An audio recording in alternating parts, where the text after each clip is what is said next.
Bien, pues buenas tardes, buenos días, según se mire. Un nuevo placer estar aquí en Valencia.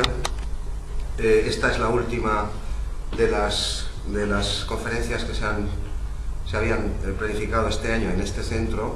Ahora aclararé mejor que la última que hicimos, el bloque de 3 aquí y 3 en Valencia. Bueno, hoy el tema, más que centrarse en un conjunto, en un consort determinado, lo que se va a hacer es una visión general de todas las 5 conferencias restantes. Es decir, no nos vamos a detener en muchos detalles que ya han sido documentados en las respectivas conferencias, pero sí vamos a enseñar los principales consorts y alguna vicisitud más que no hemos contado por el camino referida al propio lienzo. En un momento todo se andará. Ahora pasaré también nuestra última publicación, muy reciente, que no me olvide cuando entremos en el tema de Ortiz. Bueno, esta publicación, estaba diciendo, se puede descargar directamente, con mucha libre. Es una edición bilingüe, donde se cuenta todo lo referente a Diego Ortiz, que es el violagambista que acompaña a Veronés, y también de la figura que había debajo, que era Giorgione. Ya hemos hablado de estos temas. Es decir, solo la primera parte de la conferencia. Este primer bloque es esta publicación, tal cual no, pero las mismas imágenes, todo bien detallado, bien explicado, y se puede descargar en theweddingatcana.org. La de arriba ya la conocen algunos de los presentes, nuestra página habitual, Music Language Frontiers. Y bueno, luego lo paso en un momento, que no me olvide ahora cuando entre con el tema de Ortiz. Bueno, hay que presentarse también. Al pesado, al presente, que ya conocen algunos, Penélope Sanz, que siempre está detrás de las cámaras, y en un momento empezamos a dar cuenta de todo. Es decir, hoy sí que hay algunos contenidos nuevos que no han aparecido en ninguna de las clases, de las conferencias previas de este ciclo, pero básicamente es un recuento a vuelo de pájaro, una visión general de las cosas más críticas que a nuestro entender ocurrieron con el cuadro. Bueno, este también lo hemos presentado en varias ocasiones. Es el autor del cuadro, un autorretrato, Paolo Cagliari Veronés. El cuadro que nos tiene arriba y abajo hace ya más de 2 años, pues fue encargado. Esta es la isla de San Giorgio, en Venecia, frente a la famosa plaza de San Marcos, donde está el gobierno de la ciudad. Es decir, es un lugar muy importante de la ciudad, y este monasterio es de la orden benedictina. Estaban reparando aquí Andrea Palladio, el famoso arquitecto, que era amigo también de Veronés. Estaba reparando la nave y también uno de estos 2 claustros que hay aquí, y también el refectorio, que es este edificio. El refectorio es el comedor donde comen. Y los monjes, aprovechando esta reestructuración, una serie de obras caras que emprendieron, pues querían un gran lienzo para decorar el fondo del refectorio. Y Andrea Palladio le consiguió el contrato a nuestro amigo. Al final el tema que querían los monjes representar, pues eran las bodas de Caná, y de ahí el título de este cuadro. Estamos hablando, en efecto, de un cuadro de los más famosos de la historia del arte. Daré un simple detalle. En el Museo del Louvre, que es donde se encuentra el original actualmente, está expuesto en una sala enfrente de la Mona Lisa de Leonardo. Solo este detalle pues ya habla por sí solo de la importancia del asunto. Bueno, esto es de rigor, como siempre. Agradecer al centro un año más que nos faciliten varias ocasiones para presentar nuestros trabajos, que este año hemos concentrado de todos en el cuadro. Decía que las bodas de Caná lo que ilustra es el primer milagro de Jesucristo. En las bodas es conocido de todos, supongo, cuando Jesucristo se acaba el vino en la boda y Jesucristo transforma el agua en vino para que aquello pueda continuar. Bueno, este era el tema elegido. Y el contrato pues no especificaba mucha cosa más. Sí exigía que hubiese el mayor número de personajes representados, pero no decía quién y quién no debía estar.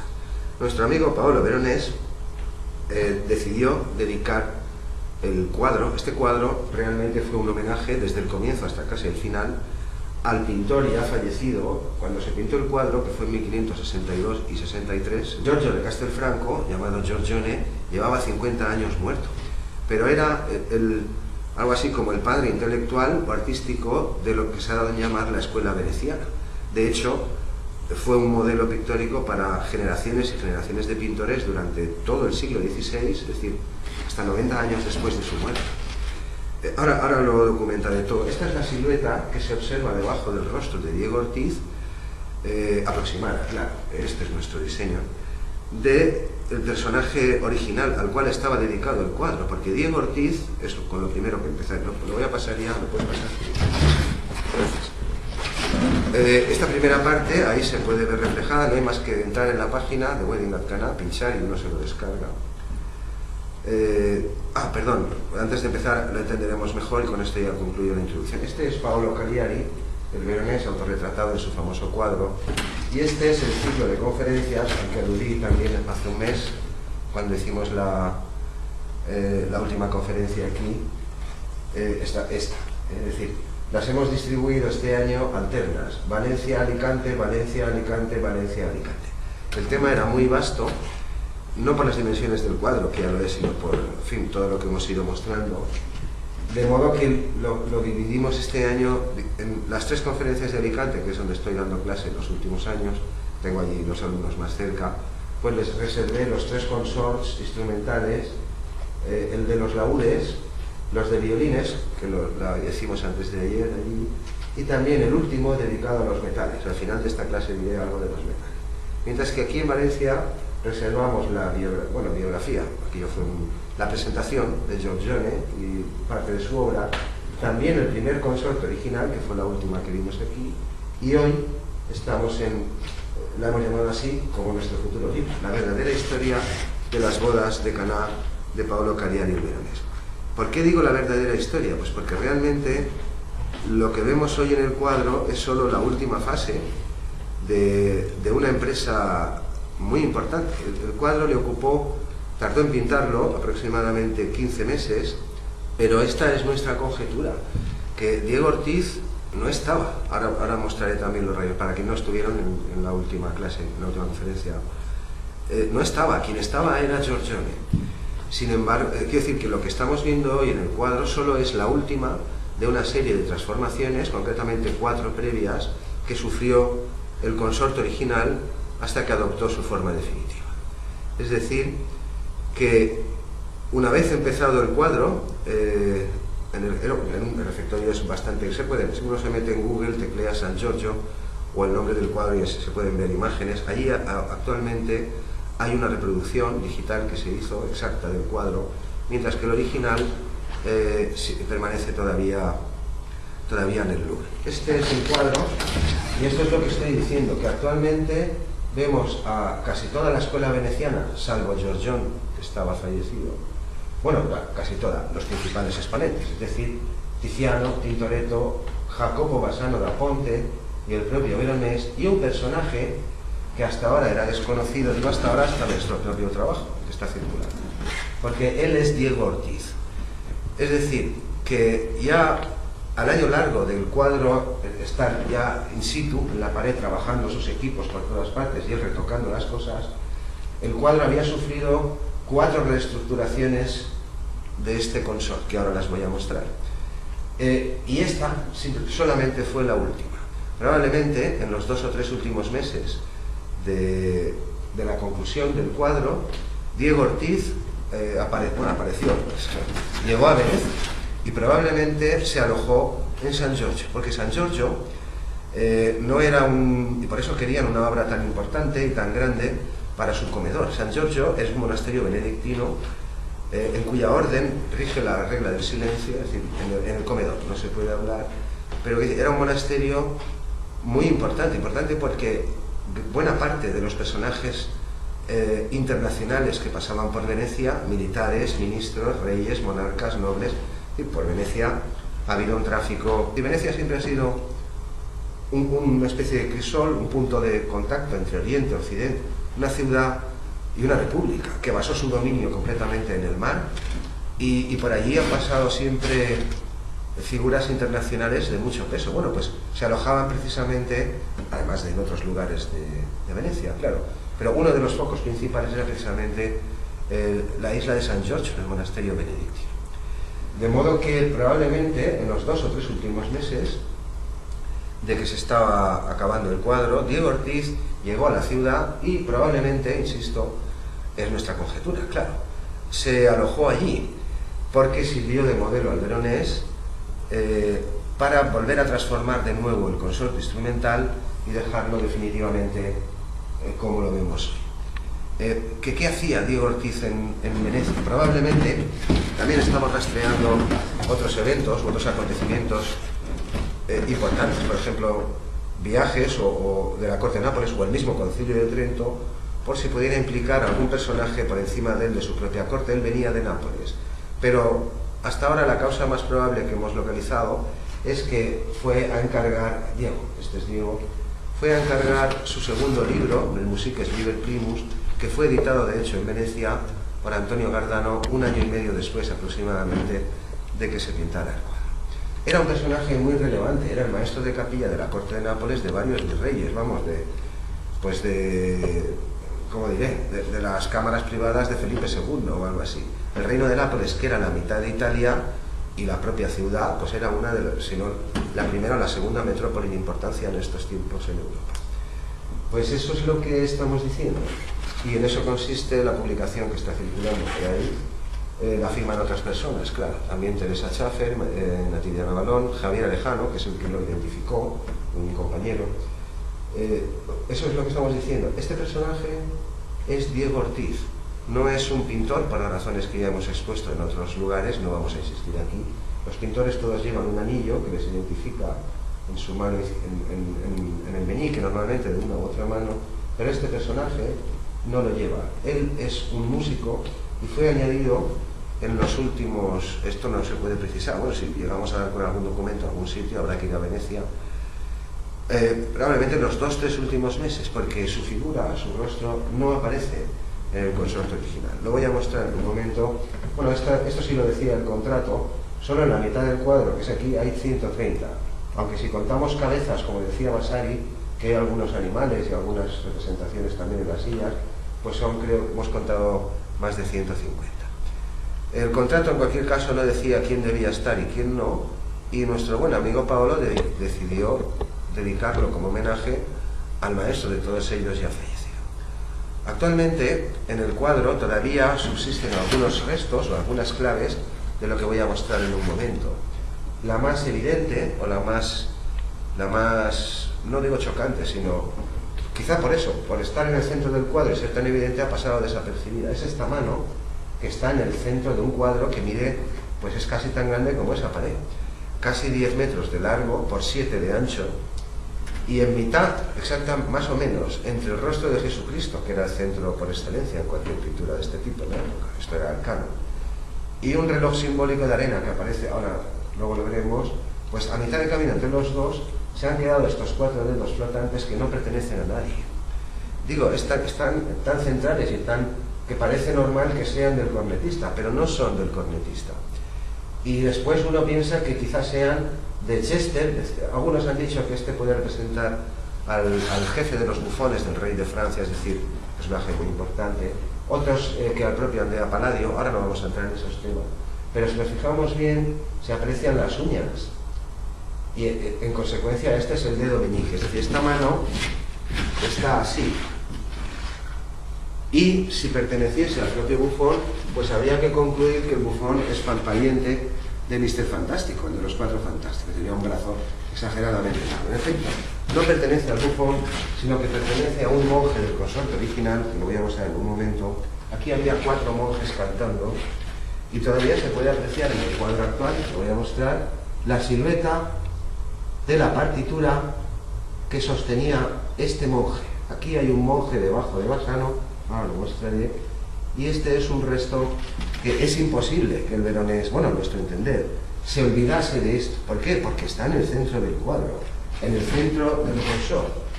Nosotros creemos, esta es nuestra interpretación, que después de haber transformado el consort hasta en 4 ocasiones, con Giorgione y una última, que es la que vemos actualmente con Ortiz, pues no quedaba resto del maestro fallecido, y creemos que dejó al menos 2 claves. De lo que había sido el cuadro en origen. Estos 4 dedos que no son de nadie, todavía hoy podemos apreciar el contorno en la partitura, ahora lo mostraré mejor. Y otra, probablemente, el segundo anillo que Tiziano luce en su pulgar derecho, porque todos los pintores, como he dicho, lucen un anillo, normalmente en un meñique u otro, pero Tiziano es el único que luce dos. Y Tiziano sí fue contemporáneo de Giorgione, fueron compañeros en su juventud. Incluso trabajó a las órdenes de Tiziano, de joven trabajó a las órdenes de Giorgione.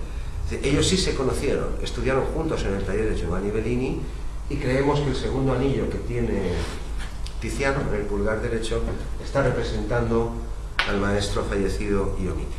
Pues voy a avanzar un poquillo, entramos ya en tema Ortiz, que es la primera parte de la conferencia. Es como, no vamos a empezar, deberíamos empezar desde el principio, ¿no? Pensar alguno, desde el original hasta el último, pero vamos a empezar al revés, porque esto ya ha sido publicado. En la página se pueden ver incluso trozos de algunas de las cosas que estoy comentando en theweddingarcana.org. Aquí lo hemos acercado un poco más. Aquí están los dedos que estaba señalando, se aprecia todavía en los pliegues de la partitura, y se ve ahora claramente como no puede ser la mano de Bassano, y cómo sería una mano exagerada, porque es la derecha, sería una mano exageradamente larga de esta. Hay otros detalles, esta partitura que hoy no podemos entrar en ellos. Esta partitura, por ejemplo, no existía, sino que antaño esta mano estaba más abajo y era la propia mano que actualmente toca la viola contrabajo, pero antes tocaba un violín bajo. Esta partitura apareció probablemente a la vez que Ortiz y que Bassano, y quizá algún otro diseño que no voy a entrar ahora. Hacemos un poco más, se entenderá mejor lo que quiero decir. Es decir, el cuadro sufrió hasta 5 reorganizaciones del consort, cambios, mutaciones, pero solo la última tiene que ver con Diego Ortiz. Las 4 anteriores no, porque Diego Ortiz no estaba ahí, no había llegado todavía a Venecia. Ahora por el camino iré aclarando un poco más las cosas.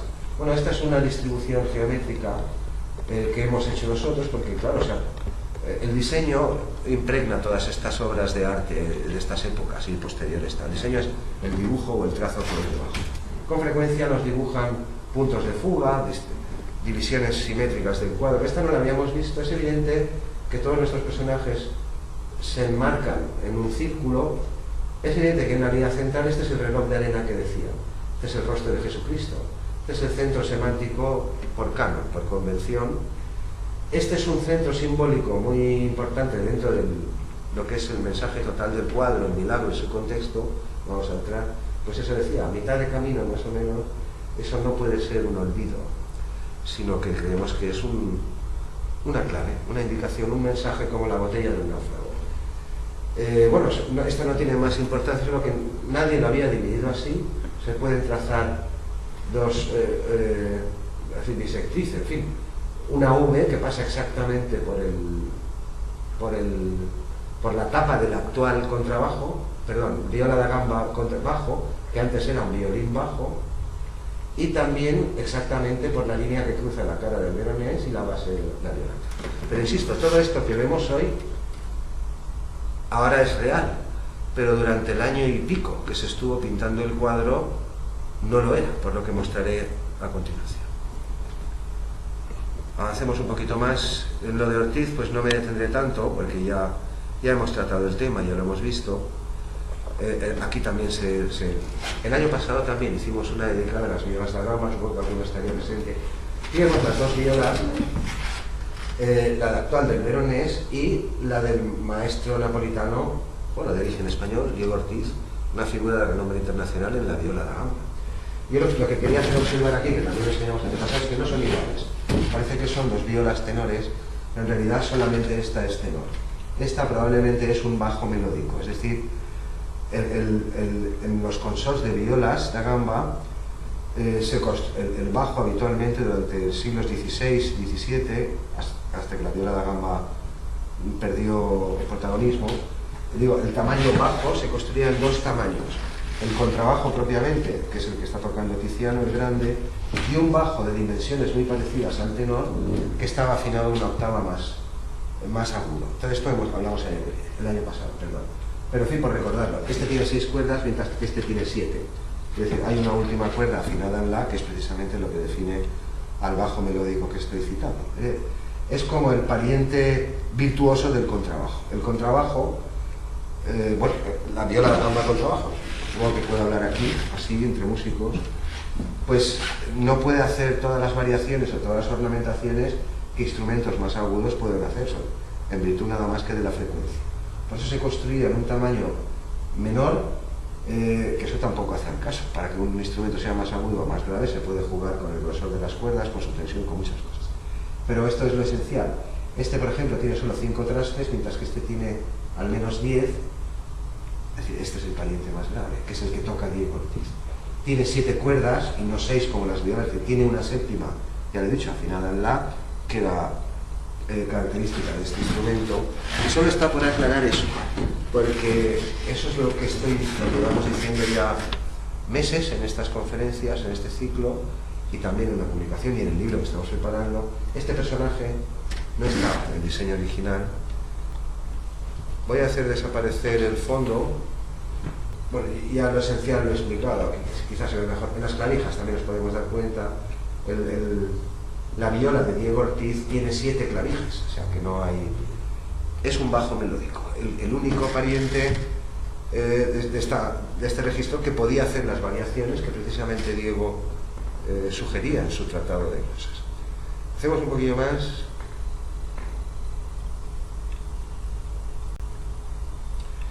Aquí vemos la silueta de rayos X, lo que decía, con las 2 violas que acabamos de ver. Y esta, aquí es donde debería estar Ortiz, Diego Ortiz, pero en cambio lo que vemos es la silueta de Giorgio de Castelfranco. ¿Qué hace? Que parece que cuando lo vimos la primera vez, se está acusando el pelo. ¿Quién es? Una mujer, decía uno. ¿Qué hace una mujer ahí? Bueno, al final lo identificamos básicamente por la nariz, que va cargado Giorgione, como aquí el presente que les habla. Está sujetando un laúd, porque él era un laudista famoso en vida. Entre 1500 y 1510 y un poco antes, amenizaba frecuentemente fiestas, grandes fiestas de la alta sociedad veneciana. Es decir, no era solo, además de ser el pintor más afamado del momento, un gran pintor, sino que era un músico, aún no siendo profesional, muy admirado. Está sosteniendo su laúd, se ve el mástil, y esto de aquí, este ensanchamiento, es probablemente el clavijero, que actualmente es la mano de un sirviente que está ahí apoyada en semi-Montreillat, como decimos aquí en esta tierra. Es una falsa mano, es decir, utilizó después la mano de un sirviente para cubrir y ocultar el clavijero del laúd. Lo mismo que hizo en otros lugares, después señalaré algunos, para ir borrando rastros de sus diseños previos. Bueno, solo está para introducir el tema. Vemos claramente que la figura de Ortiz no aparece, sí su brazo, pero evidentemente no el rostro. ¿Y esto qué muestra? Pues esto muestra que esta figura acabada estuvo ahí más de un año. Lo mismo que otra que veremos en un momento, que es esta, que es el propio autor. No me quiero anticipar. Ya hemos pasado por todos estos temas, o en un centro o en el otro. Aquí vamos a ver la secuencia de Ortiz. Bueno, por recordarlo, Tiziano Vecellio, Jacopo Comi, llamado Tintoretto, Jacopo Bassano da Ponte, porque había otra familia de Bassanos, al final no lo recuerdo, y el propio Veronese. Ellos son los 4 pintores, más el hermano de Paolo, se llama Benedetto, que está aquí de pie y está probando el vino, y lleva un anillo, claro, el vino del milagro. Mientras que este personaje, que no estaba, como lo acabamos de ver, no lleva anillo, en consecuencia no es un pintor, sino que es uno de los violagambistas más afamados del entorno europeo del momento. Bueno, ha habido bastante polémica estos últimos, el siglo pasado también. Ahí se puede, al final hay unas tablas donde aparece un listado de unos 30 trabajos. Es decir, hasta hoy nadie había identificado a este señor. Incluso algunos, a partir de 1770, que uno cambió de opinión, decían que este era Tintoretto, cuando Tintoretto es este. Y los que decían que era Tintoretto, pues no decían nada del violinista y Santas Pascuas. Bueno, no se sabía quién era. En efecto, era un perfecto desconocido hasta la publicación de nuestro trabajo. Él es Diego Ortiz, tampoco voy a entrar ahora en detalles, los pocos que se tienen de su biografía. Aquí están identificados por la inicial: Veronés, Bassano, Tintoretto, Tiziano. Y bueno, esta ha sido la primera parte de nuestro trabajo, que es lo que está circulando por ahí. De todo lo demás que vamos a ver hoy, a partir de dentro de un momento, cuando desaparezca aquí de la escena, todo esto está siendo, no está acabado, pero prácticamente reunido en otra obra mayor, ya no un librito tan fino, sino una obra de enjundia, donde se mostrará todo lo que hemos visto aquí y también lo que han visto en Alicante este año en mis antiguos alumnos. Bueno, pues aquí lo tenemos. Este es el retrato verídico, un grabado de Diego Ortiz hecho por los hermanos Dorico, que eran los impresores más afamados de Roma, los que editaban las obras después de Palestrina, del coro papal, es decir, los principales. Pues ahí, en su primer libro, el Tratado de Glosas, que es de 10 años antes, 1552, aparece el único retrato conocido de Diego Ortiz. No hay que dudar de la veracidad de estos rasgos, eran los editores más famosos del momento. Mientras que, desde nuestros trabajos, pues ha aparecido otro retrato suyo, esta vez de manos si no del mejor, pues uno de los 2 o 3 mejores pintores de la Venecia contemporánea. Él es Diego Ortiz, en el Tratado de Glosas, él es Diego Ortiz, orquestando o dirigiendo como conductor, como maestro conductor, el consort de violas da gamba definitivo de las bodas de Caná. Pues en un momento dejamos ya a Diego y enseño los consorts y alguna cosa más nueva que hay. Estas solamente están pues por dar un poco de variedad al asunto. ¿Se entiende lo que estamos? Este es un corneto que probablemente tampoco estaba en las primeras versiones del cuadro, igual que en un trombón, después lo enseñaré. Y creo que no hay más de Ortiz. Diego Ortiz en 1552, Diego Ortiz en 1563. Digo 63 porque tuvo que llegar en los 2 o 3 últimos meses del cuadro para transformar un diseño que había sido previamente transformado en 4 ocasiones. Bien, pues gracias Diego, creo que está... quedará alguna suya así. Perdón, me hice daño el otro día en adelante. Este es el tratado al que estaba aludiendo, su famoso retrato.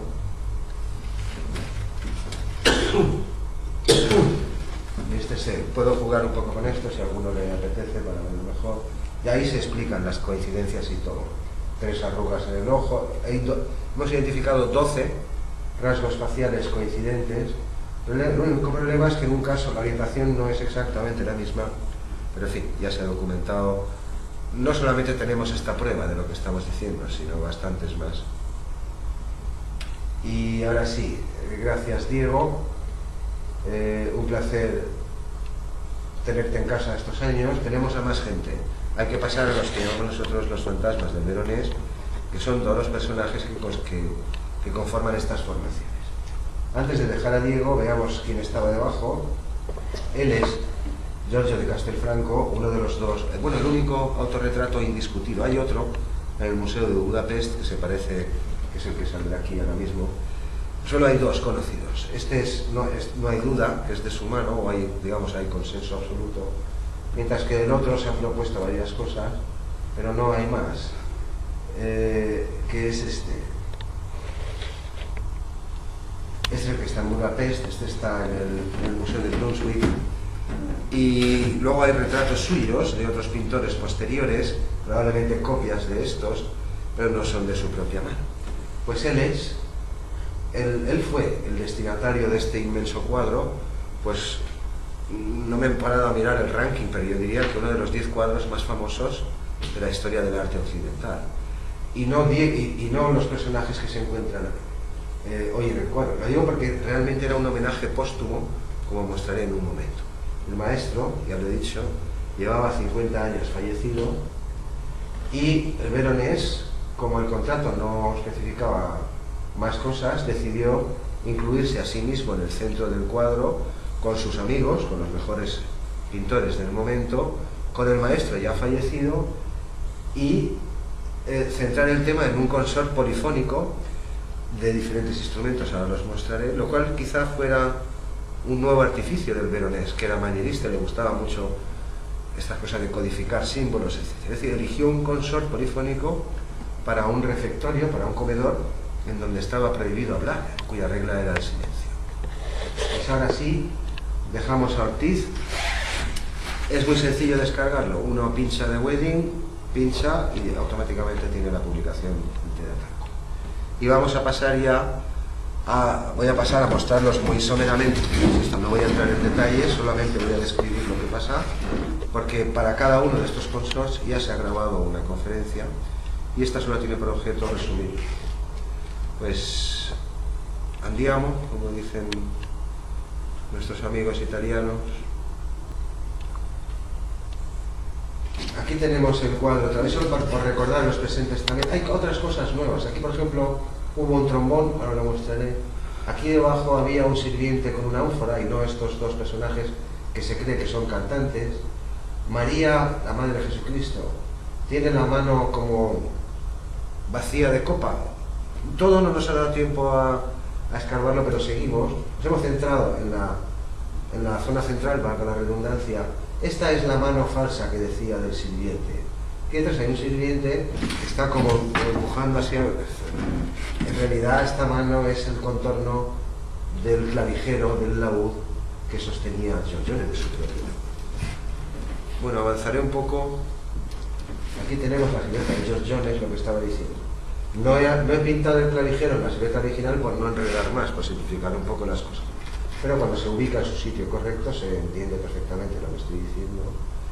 Estas siluetas pues son aproximadas, las nuestras, en fin, a veces todo está trazado sobre rayos X, todo no se puede ver y hemos reconstruido, a veces hemos tenido que inventarnos ciertos tramos, pero en esencia todo se puede ver ahí. Aquí están las manos en su correcta actitud, no se atusa, sino que está holding, dicen los ingleses, agarrándolo, sosteniéndolo por la base del texto. Me lastimé cerrando la puerta de Alicante del aula. Aquí vemos la silueta. Bueno, no vuelvo atrás, pero no voy a hacer esto muchas veces, no es necesario. Él estaba debajo en el primer consorte original y no Diego Ortiz. Voy a mostrar ya el consorte original. Esta es la silueta de rayos X que ya hemos visto. Aquí se ven muchas cosas que nadie se alarme. El trombón, por ejemplo, luego aludiré a él. Pero el primer consorte está oculto. Digo eso porque realmente estos dos personajes, Tintoretto y Tiziano, no estaban aquí, sino que estaban aquí. Este probablemente era Tiziano, esta silueta aquí, un círculo que no se veía como la cara, pero hay una silueta circular, es una cabeza. Aquí había 4 cantantes, probablemente Tiziano, ocupando el lugar del bufón actual, Tintoretto, porque es muy parecida la silueta al contorno de la propia cara de Tintoretto, y 2 monjes. Este es uno que después fue trombonista, pero en este momento no. Y este, que es la mano de Jesucristo, era probablemente eran 2 cantatori de morti, que eran monjes cuya función, en muchas cofradías venecianas también, pertenecían a la orden o al monasterio, cuya función era cantar en los funerales. Aquí se ve la partitura que decía antes, y esto son los 4 dedos fantasma a los que he aludido hace un momento. ¿Qué hacen? Sujetar esta partitura. ¿Y quién la lee? Este y este. Aquí había un consort vocal. Este es el tema. La primera formación instrumental, ¿no? O así. La primera formación que consideró el Veronés, por eso decía que parecía un artificio. Eligió un consort vocal para cantar o estar cantando en un refectorio donde la regla es el silencio. Pero ya llegaremos a todo. Decía que a este consort vocal que leía esta partitura le iba a acompañar el propio Veronés tocando el clave, que este ha sido el misterio o uno de los principales problemas a los que nos hemos enfrentado los investigadores con el cuadro desde que se hicieron los rayos X. Los rayos X se elaboraron en 1992. El Museo del Louvre participaron los organismos, bueno, estuvieron durante bastante, más de un año, creo que un par de años, restaurando el cuadro, porque el cuadro había sufrido lo suyo. Se lo llevó Napoleón de Venecia como botín de guerra y después el Louvre no lo devolvió.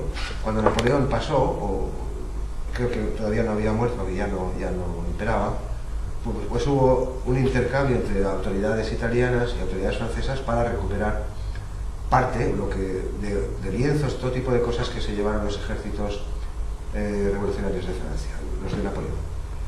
Pero este cuadro no lo devolvieron, se lo cambiaron por un paquete. Era Antonio Canova, el famoso escultor, el que por parte italiana estaba en estos tratos, y le dijeron que este no lo devolvían, y a cambio pues le hicieron un paquete de unos cuantos más por la importancia. Digo, el cuadro, cuando se lo trajo Napoleón, creo que fue en esa ocasión, ya lo cortaron por la mitad. Después sufrió lo suyo también en la Primera Guerra Mundial, y en la Segunda creo que estuvo, pues si no un año casi, dando vueltas por el sur de Francia, oculto, escondido en baúles, para ocultarlo a las autoridades nazis. Bueno, sea como fuere, en el 92 se llevó a cabo un gran proyecto de restauración. Han hecho una publicación interesantísima, un gran libraco que se llama así, Las Noches de Canal, y también se hicieron rayos X. Y desde que se hicieron los rayos X y se publicaron en el 92, pues había algunos problemas aparentemente insolubles. Este es quizá el principal, porque este es el Veronés, esta es su primera cabeza. Igual que, ¿por qué digo eso? Porque está acabada, igual que la de Giorgione está acabada. Estas dos formaban parte de su idea original, si no, no las hubiese acabado. Sin embargo, lo que parece, digo lo que parece, porque esto es un artefacto. Yo no sé cada cual que está viendo aquí ahora, cada cual verá lo que considere, lo mismo que me pasa a mí o a cualquiera que miremos ahí. Pero lo que digo es que aquí lo que estamos viendo es una superposición de muchos momentos del cuadro y hay fantasmas, ahora dicho con toda propiedad, artefactos, falsas percepciones.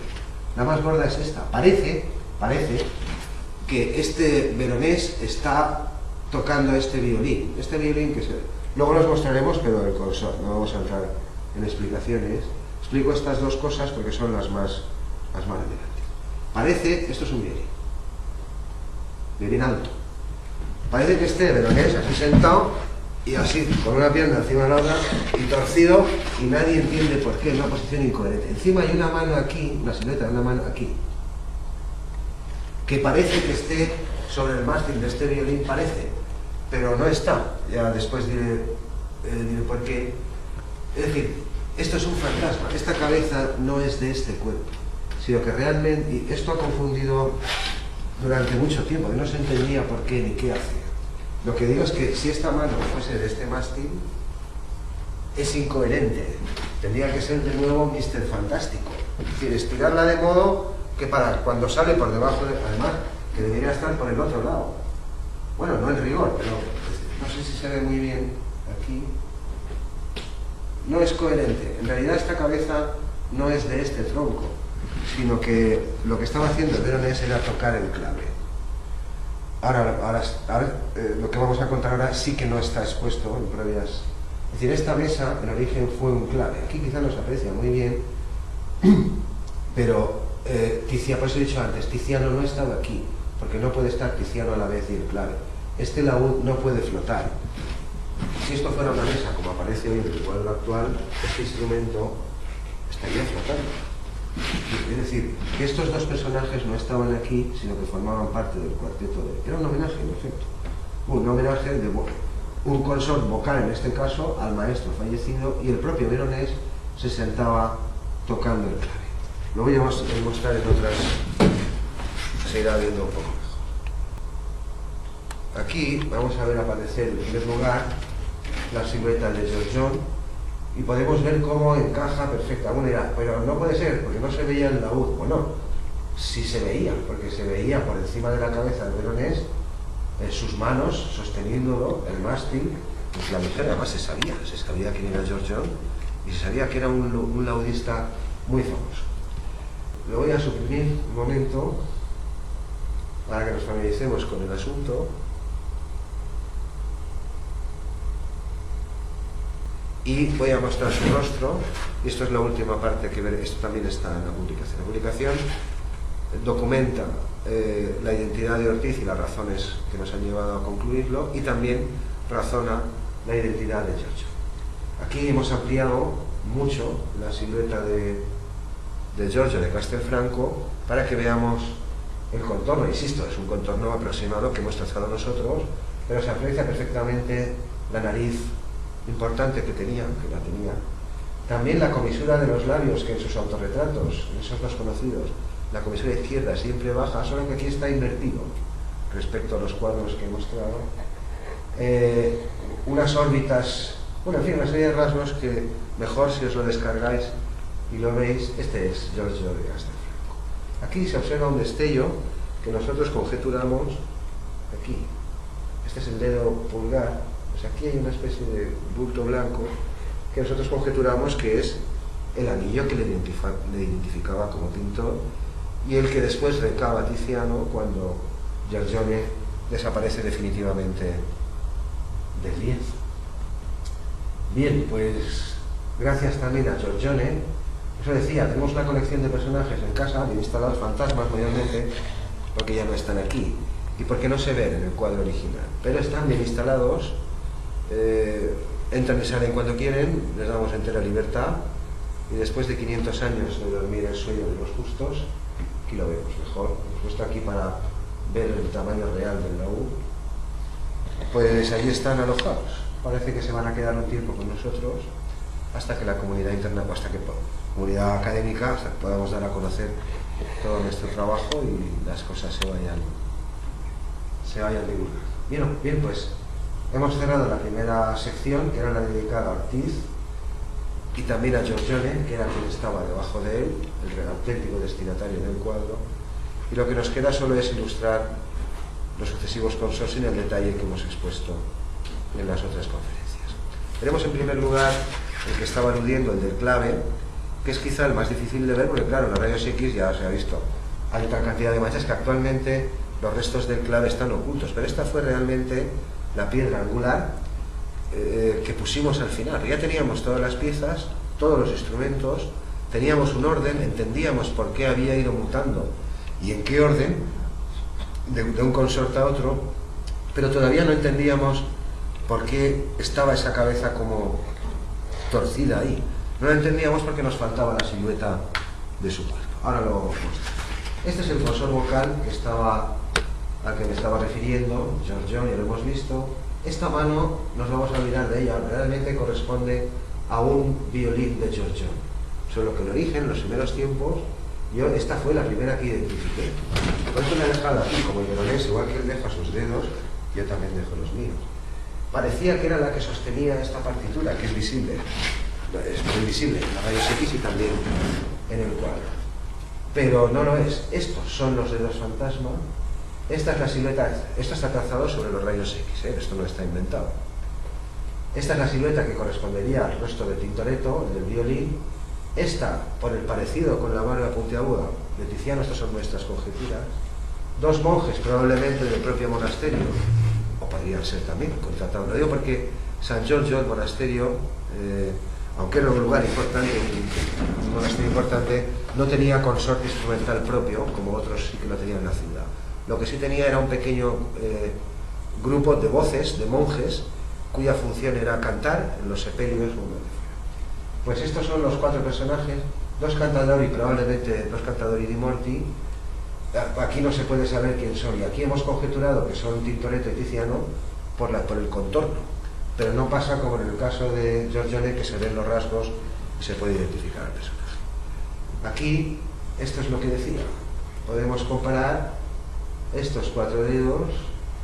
Este contorno morado es el contorno de Chester, este contorno circular, que también se aprecia, aunque ahí lo he recortado mucho, el de Tintoretto, y los dos monjes. Veamos un poquito más.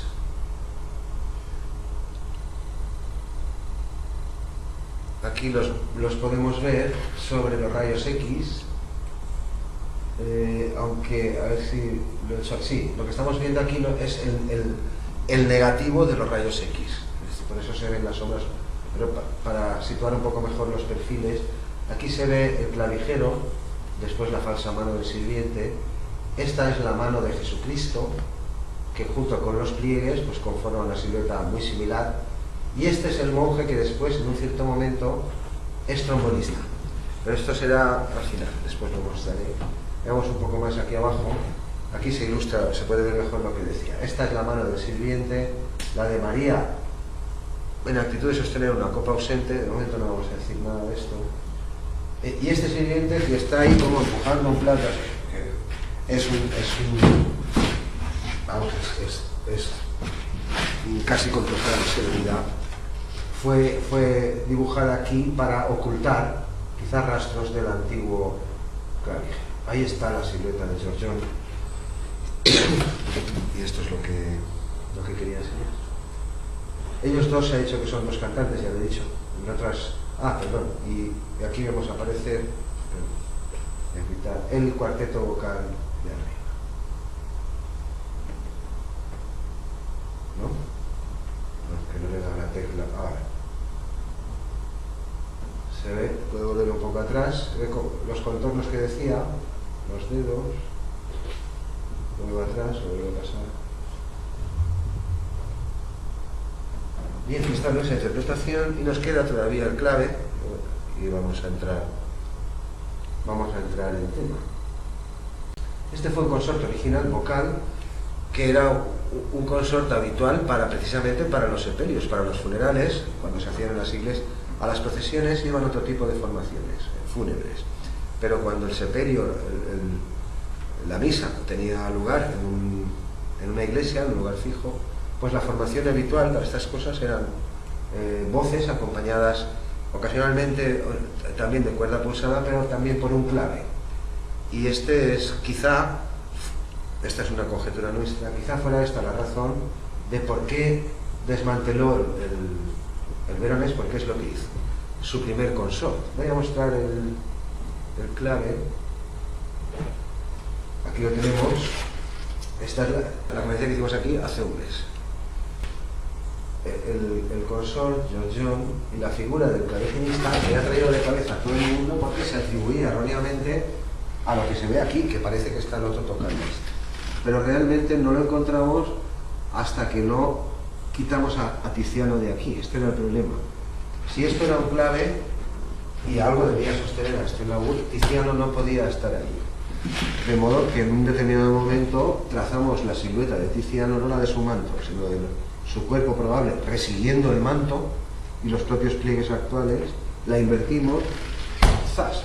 Y esa fue la piedra angular, la última piedra que dejó la cúpula perfectamente encajada. Porque yo digo, teníamos todo, pero no teníamos el cuerpo. Y sabíamos casi con total seguridad que ahí hubo un clave, pero nos faltaba el clavecinista, hasta que así ocurrió. Es decir, no es que se creó a sí mismo a partir de Tiziano, sino que cuando decidió desmantelar este tinglao, entonces generó a Tiziano.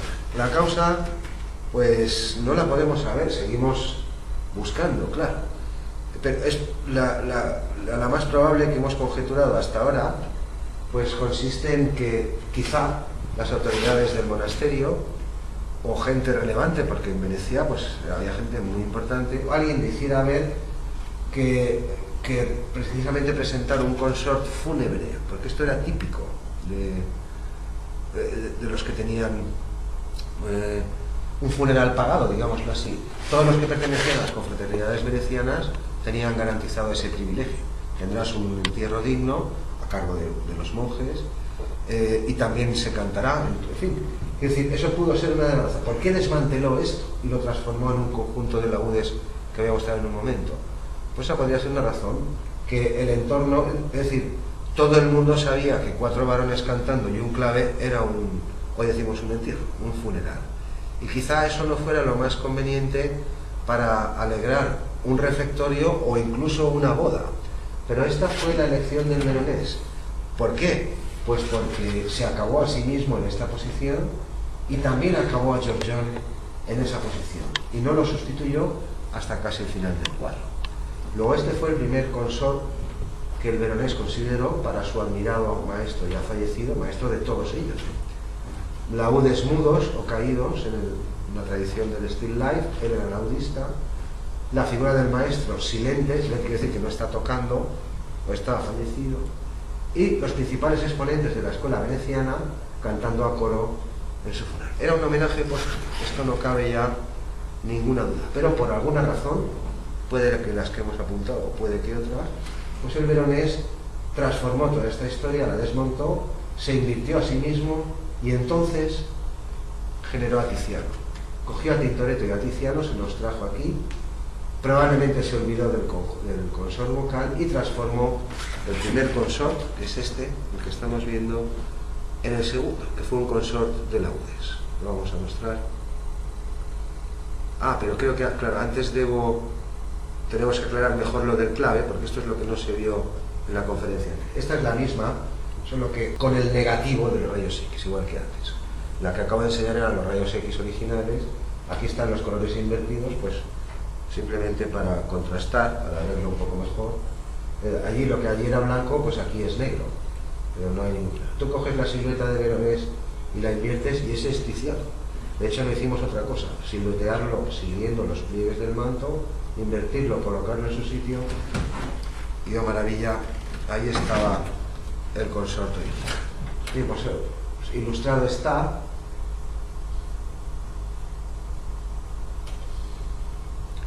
Y antes de pasar a los consorts instrumentales, que iremos muy deprisa, sí que tenemos que dar razón del clave, por qué, dónde y por qué no. Este es un boceto, el único conocido, que se cree que es también del Veronés, lo tienen también en el Louvre, probablemente viajó también como botín de guerra en los mismos tiempos, y se cree, bueno, está aceptado, esto es lo que acepta la comunidad artística actual, historiadores, etcétera, del arte. Se cree que es el boceto previo que hizo el propio Veronés para el futuro cuadro Las Bodas de Guerra. Pero aquí hay algunas cosas interesantes que hay que observar. Es decir, aquí yo ya he metido la línea encima, pero aquí sí que se observan unas como de acuarela, estos trazos más gordos, y sí que se observa una especie de curvatura que da pie a eso. De hecho, ahora cuando lo vuelva a poner los rayos X lo mostraré. Benedetto Cagliari, el hermano del pintor que está ahí, está a punto de probar el vino. En el rayos X, que se ve perfectamente, estaba apoyado. ¿Apoyado dónde? Pues apoyado en el clave. No puede estar apoyado en el aire, igual que el laúd que estaba aquí, no puede estar flotando. En cualquier caso, aquí se me ha ido un poco, el contrabajo no está, la gamba abajo no está exactamente, está un poco más abajo. Pero lo que quiero hacer observar aquí es que en el diseño original, bueno, si es que lo fue, esto parece que fue un boceto, un diseño previo, los comensales de la mesa de Jesucristo, como se ve aquí, están justo delante de la barandilla, ahora lo mostraré comparado, mientras que en el cuadro actual están más abajo. Es decir, que es posible que el Veronés en origen y cuando hacía el boceto tuviese previsto mantener a esta gente más arriba de lo que está hoy en día, es decir, que hubiera más espacio disponible entre la escena frontal y la mesa de Jesucristo, que es la que hay detrás. Pero ahora lo mostraré en el cuadro final, se verá que eso no ha ocurrido así. En el cuadro definitivo hay una balaustrada por encima de los comensales, y es como si la escena se hubiese encogido un poco. Ahora lo mostraré mejor. Bueno, sea o no sea, desde luego es bastante parecido. Hay consenso sobre el tema, yo no lo voy a discutir. Exacto no es, sobre todo el fondo, la arquitectura, pues ha cambiado, pero la disposición en general, como se ve aquí, no hay rastro de ningún Tiziano ni nada. Hay un sirviente que escancia, igual que el que después está debajo de los campos. Son bocetos, pero veamos lo que ocurre. Se entiende, ¿no?, lo que digo. Este es Jesucristo, estos son los apóstoles, ahí estaría María, pero ahora lo veremos comparado con el lienzo actual y también con los rayos X. Es decir, esto es lo que estoy diciendo. Aquí hemos superpuesto sobre el boceto previo la silueta real del cuadro actual. Es decir, estos personajes que se ven aquí es la silueta que nosotros hemos trazado sobre los que están actualmente en el cuadro. ¿Y por qué hicimos eso? Ahora lo enseñaré. Pues para desplazarnos a los dos niveles, al de la balaustrada, y ver si encontrábamos rastro de algún otro cambio estructural importante que dejara espacio a un clave y a un consor suficiente. En parte hemos tenido éxito en alguna de estas empresas y en parte. Aquí esto es lo que decía. No se puede afirmar que esto es un clave, de hecho parece una mesa. Pero son ideas, son trazos que ya prefiguran lo que va a ocurrir. Lo que va a ocurrir pues, después. Bueno, aquí hemos puesto a los personajes actuales donde deberían estar en el boceto. Y aquí vemos la silueta de rayos X del cuadro total. Esto es lo que estaba diciendo. Este es Benedetto Cagliari, está apoyado. Porque actualmente, cuando ponga el cuadro, otra vez se puede ver. Actualmente está en jarras. Está sosteniendo la copa de vino, este es Benedetto, está así, pero este brazo lo tiene en jarra, está así. Mientras que en el diseño previo, que es lo que estamos viendo ahora, como se ve, el brazo estaba estirado, estaba apoyado. ¿Apoyado dónde? En el clave. Aquí se ve la curva del clave. La caja. ¿Dónde se iba a apoyar? Es decir, claro, aquí digo lo que he dicho antes. Esto es un montón de superposiciones y momentos diferentes del cuadro y se pueden discernir cosas si se ordenan, si se orquestan en un orden coherente y explican las cosas. Evidentemente Tiziano no estaba aquí, esto era un clave, una vihuela quizá boca abajo, este es el laúd flotante al que me he referido antes, y la mano de Benedetto que está apoyada, bueno, o apoyado o agarrando el mástil de esto, podría ser. En cualquier caso, esto es lo que decía. En el boceto, esta línea de arriba, esta línea de barandilla no estaba. Bueno, estaba, pero detrás de los personajes. De modo que la desplazamos arriba y abajo por ver si encontrábamos otras pruebas de estos desplazamientos que permitiesen justificar, si no la inclusión del clave, al menos sí su intención original. De hecho, lo incluyó. Lo pintó. Solo que después lo transformó todo, se olvidó de él, desmanteló el cursor vocal y pasó, una vez desmantela el cursor vocal y sitúa a Tintoretto y a Tiziano en su sitio, ellos ya siguen ahí, siempre con sus respectivos modelos. Tintoretto siempre el modelo soprano de un violín, de un laúd. Aquí se aprecia perfectamente el primer violín de Tintoretto, que estaba al cuello y no al hombro, como se ve en el cuadro. Bueno, avanzaré un poquito más. Era solamente por documentar que hay margen para seguir especulando con estas cosas y que el Veronés operó no solo cambios en la distribución de estos personajes, sino también lo ha hecho en otras ocasiones. En el famoso cuadro La familia de Darío ante Alejandro también hay reorganizaciones que se ven en los rayos X, pero no tan críticas como las que nosotros hemos localizado aquí, porque qué manera de complicarse la vida. Y vamos, desde luego, no creemos que fuera él, motu propio, el que modificase su idea original, quitase el clave, metiese el laúdes, después metiese el violín. Trabajaba rápido, cierto, era quizá el mejor, cierto. Tenía unos equipos espectaculares, trabajaban muy bien, muy deprisa, pero complicarse la vida hasta ese extremo, creemos que fueron causas ajenas a su intención original de dedicar, porque esto es el centro semántico del cuadro, dedicar la escena central del primer milagro de Jesucristo al pintor más grande, más famoso de la ciudad, fallecido medio siglo antes. Avanzaré un poquito más y podemos ver las barandillas comparadas. Se me ha desplazado un poco, me di cuenta tarde, cuando ya las había montado. Se me ha desplazado un poquito, entonces no es parejo, pero se ve perfectamente lo que quiero decir. Es decir, que a veces no he respetado exactamente los tamaños y puede haber ligeras desajustes, pero se entiende lo que digo. Por ejemplo, este clave aquí está un poco más alto, pero es un error mío de montaje. Eso es lo que estoy diciendo. Aquí tenemos la balaustrada arriba, una línea debajo que son los comensales de Jesucristo, y después la línea de la mesa y después el vano central, donde en efecto está la mesa y el quinteto. Mientras que en el diseño original, en el boceto previo, pues pareciera que estos personajes correspondían a una fila más elevada. Insisto que esto es un boceto, no es exacto ni las mesas ni nada, pero la distribución general sí. Veámoslo comparado con otro. Mira, aquí estamos comparándolo con los rayos X. Y ya digo que la situación del clave sí es correcta, pero yo con el contrabajo se me ha ido un poquillo, ¿eh? Debería estar un poco más abajo en todos los casos, no pasa nada. Aquí lo vemos el mismo comparado con el cuadro real actual. Bueno, los rayos X también está, claro. Se ve como lo que es la fila de los comensales de Jesucristo corresponde a la balaustrada. Y en el cuadro actual es como si el cuadro actual hubiesen descendido y estuviesen más cerca del espacio escénico, por decirlo de algún modo. Bueno, son indicios, piezas de un puzzle que, desde luego que había un clave, y el consorte es como es. Otra cosa es que podamos acreditar también a través de lo que es todo el cuadro, estos desplazamientos. Yo los estoy enseñando y el tiempo ya nos dirá más. Y aquí, en el último, comparamos el de rayos X con el actual. Como se ve, pues, en efecto, las balaustradas en parejas, después hay una segunda banda, digámoslo así, donde están los comensales, y una última banda que es propiamente el mantel de la mesa, donde estaba el cuarteto vocal, y después la escena central.